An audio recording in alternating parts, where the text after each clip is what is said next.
Welcome once again. This is Live at Lunch. I'm Rev Bruce. Glad to be back. Glad to see you here. Glad to be here with you. And we're continuing this journey through the valley. And this journey through the valley takes us to today, where we're talking about being empowered to endure. Being empowered to endure.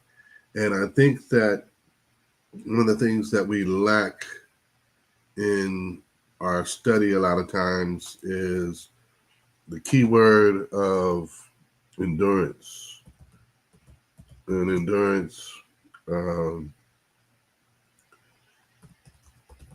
from a Christian perspective, from a biblical perspective.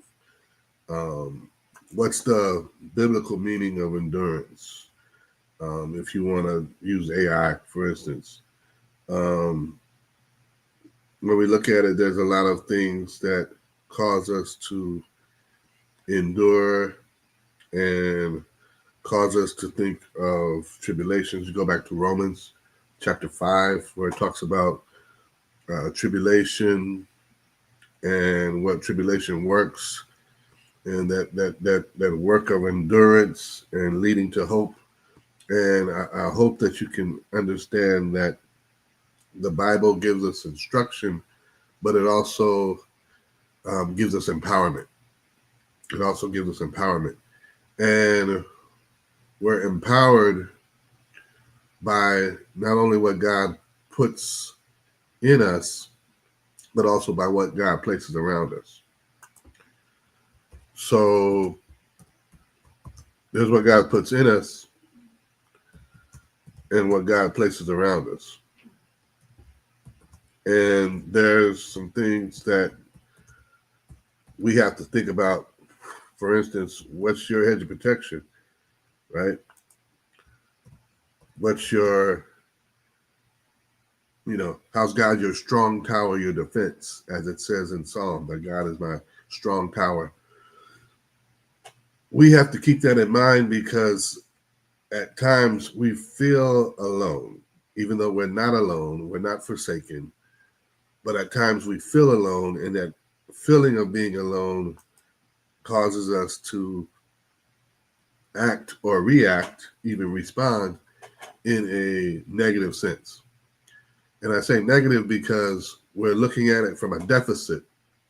We're looking at it from a defeatist perspective, as if we're fighting out of a corner and we've been backed into a corner and we can't do anymore. But what's truly going on is that we've already been positioned by God for those things that He, A, like I said, puts in us, and B, those things that He puts around us.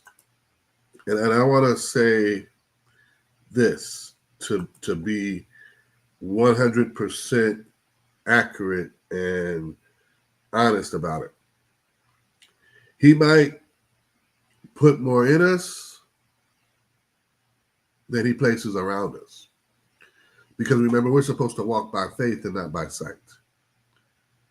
So you may not see all your friends gather around and circle up with you and pray for you and lay hands on you and anoint you with oil and do all those things that you think, God, Lord, just bless me with, this support. It may not be that way. He may have to bless you with more inner strength that He actually blesses you with those external supports.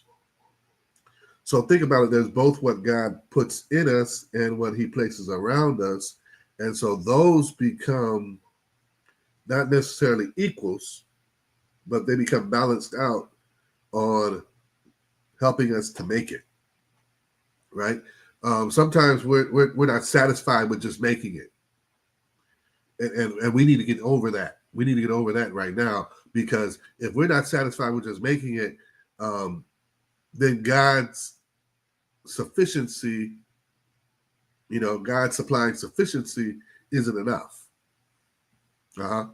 See, sufficiency says I have enough to make it. I have enough to get by. I have enough to get through this period. I have enough until He gives me more. Sufficiency says, I can handle the manna because I know once the sun comes up tomorrow, there'll be another supply. Sufficiency says, I can handle my daily bread because he's going to give me some more tomorrow, because that's how God distributes the manna.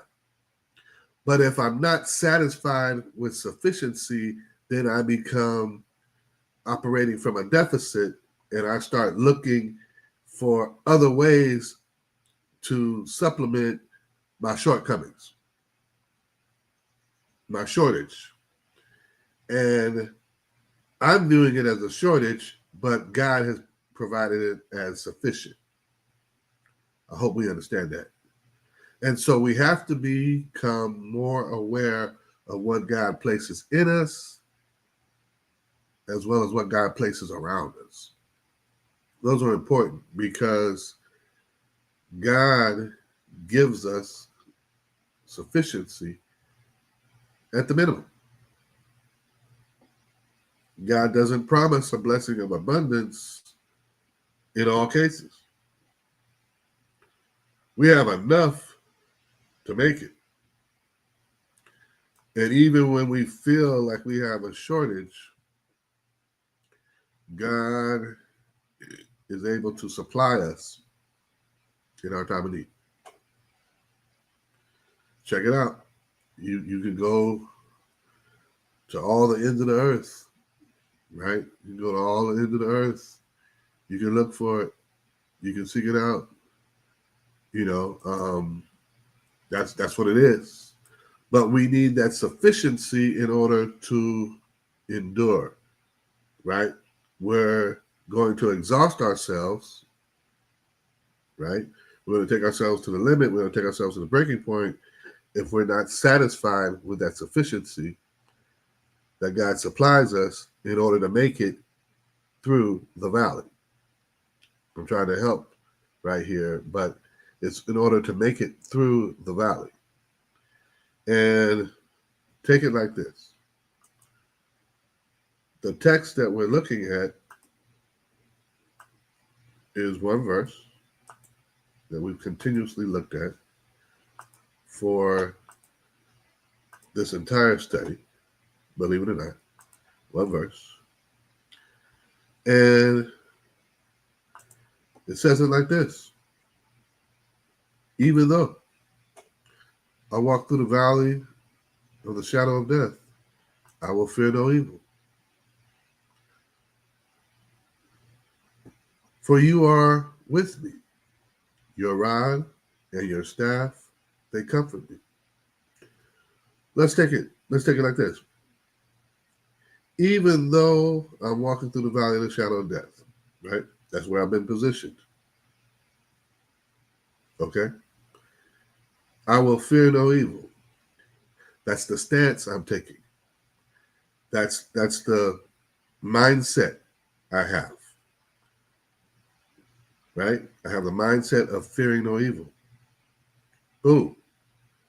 For you are with me. I have the internal fortitude, right, to recognize the presence of God is with me, and his presence fills me with enough to endure. But as if that's not enough, as the good shepherd, as my shepherd, according to verse 1, his rod and his staff, they comfort me. If I didn't recognize his presence internally, right? Him being with me, him being present, his omnipresence, I recognize his presence externally by his rod and his staff comforting me, by the mechanisms and methods that he uses to push me further, by the tools of his craft and trade that he uses those to urge me on my way, by the very things that remind me that he's a shepherd still on duty, doing the things that he has to do in order to push me along, I recognize that he's with me. And that comforts me because now I know, not just because of his omnipresence, but because of the presence of what he uses to urge me along and implore me and push me and beseech me and move me and urge me and give me the unction to move forward through this valley of the shadow of death. I know that he's with me by that too. So it goes back to what I said earlier. I can be encouraged and empowered to endure by what God places in me and what God places around me. I'm not basing this on something faulty. I'm basing this on something that is real. I'm not basing this on something that has, hinging upon some superstition. I'm basing it upon the supernatural. And God is supernatural. And God is supreme in that realm. And in the supernatural realm, God has his omnipresence, which I'm reminded of when I read the text about what God places in me, right? That God is with me, so I'm not fearing any evil. I've got this faith, right? That's urging me along within me. And then I've also got his rod and his staff that comfort me as reminders of his presence as the shepherd. He's not just here, but he's on duty. He's not just awake, but he's active, right? And so when I read this, I'm not reading this just on the surface. I'm reading for what is being said in the text, in between the lines of what's black and white. I'm walking through the valley of the shadow of death. That's where I've been positioned.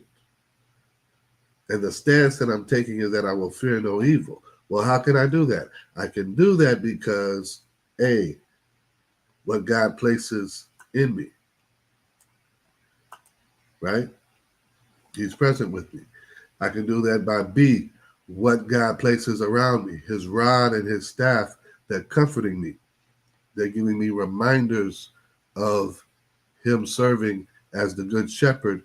And when I have that, I have the ability, right? I've been empowered to endure. I've been empowered to make it. And I can make it without having to await some form of sign that says you've arrived. I can make it without something saying, hey, look, you did it, boy. Woo. You made it on your own. No, I can make it because of what God places in me and what God places around me. And he supplies me with enough to make it. He supplies me with enough to make it, and that's called sufficiency. That's called sufficiency. And so when I take this text back a little further and I look into it, I'm seeing that God's not just present, but God is presiding over my situation. Remember when they went into the wilderness with Moses? They went into the wilderness with Moses, and God was present. He had a visible presence. He manifested a visible presence by being a cloud, by being a pillar. Those were things that God did to let them know, as individuals who had not had a relationship with God like their forefathers. He let them know, hey, I am present. And so by being present, God did this and made this as a manifestation to where he can show them his presence, but also empower them and encourage them to keep moving on. Did they lose their way? Yeah. They were still in the infancy of this relationship with God. Let's not let hindsight make us super holy to where we look down on The children of Israel like, oh, see, if I had been me, I'd have made it. I'd have made it in a couple of days. No. Listen, these were people who had a infant relationship with God. They had an infant relationship with God. They were in the infancy of it. They were still in the developmental stages of a relationship with God that they had not had as a people for years. The Egyptians forgot about Joseph, and the Israelites forgot about God. So when the enslavement came, they didn't even know who they were really crying out to. They just said, hey, we heard our fathers say. So hopefully, whoever you are, you hear us. God's related to them. They didn't relate to God. Keep that in mind. God related to them because that's why he picked Moses up out of Midian and said, hey, I need you to go back. I need you to go get my people. I've heard them crying out, and I need you to go to Pharaoh. And so God positions us by what he puts in us, right? And what he puts around us. What he puts in us and what he places around us. And part of what he puts in us is endurance, the ability to go through the valley of the shadow of death and fear no evil. We can endure it. Whatever it is that pops up is what the psalmist is saying. I can handle it. Whatever it is that comes up while I'm in here, I can handle it. Whatever it is that appears, I can handle it because I know what God has placed around me. I know what God has put in me. I know what God has invested in me. I know what God has encircled around me. I know what God has encompassed around me. I know what God has put in me so that I can make it. And what he's provided me is enough. What he's provided me is sufficient. And I want us to get back to that real quick. Sufficiency, right? You know, your supply from God is going to come in a couple of ways. You've got a surplus, which is over the amount that you need. You've got a shortage, which is less than the amount that you need. Or you have sufficiency, which is just enough. Just enough. So you can make it based upon God giving you enough. But when you're supplied by God, God will give it to you either in a surplus, a shortage, or a sufficiency. Well, here you go. Why would God give me a shortage so that he can move you? Why would God give me a shortage so he can move you? Because when you don't have enough, you've got to move on. When you don't have enough, you've got to make some moves. You've at least got to go into prayer. You've at least got to go into another position to say, hold up, Lord, what are you asking me to do? What do you need me to do? Because this right here isn't enough for me to make it. This right here isn't enough for me to handle it. I need more than this. Guide me, give me what you need for me to have to move on. Why would God give you a surplus? So you can recognize God as your supplier. So you can recognize God as offering you everything that you need and above that. That out of your overflow, out of the abundance that you have, you're able to share that with widows, orphans, the poor, the needy, the disabled, the foreigners, those that cannot supply for themselves. You're able to supplement that based upon what God has given you in surplus. That's not for you just to sit on it. That's for you to share it, right? And why would God give us sufficiency? So we depend on God. So that we depend on God. That is so that we have dependence upon God. You're giving a surplus so that you can share out of the excess. You're giving a shortage so that you can move into a position to where you are trusting God, and you're giving sufficiency so that you can depend and lean on God day by day. That's why it is. That's what it is. Here are the examples, right? You're giving a surplus. Out of your surplus, you're able to share with those who do not have or who have less, right? You're able to share.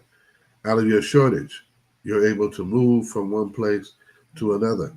When the Israelites were still moving about,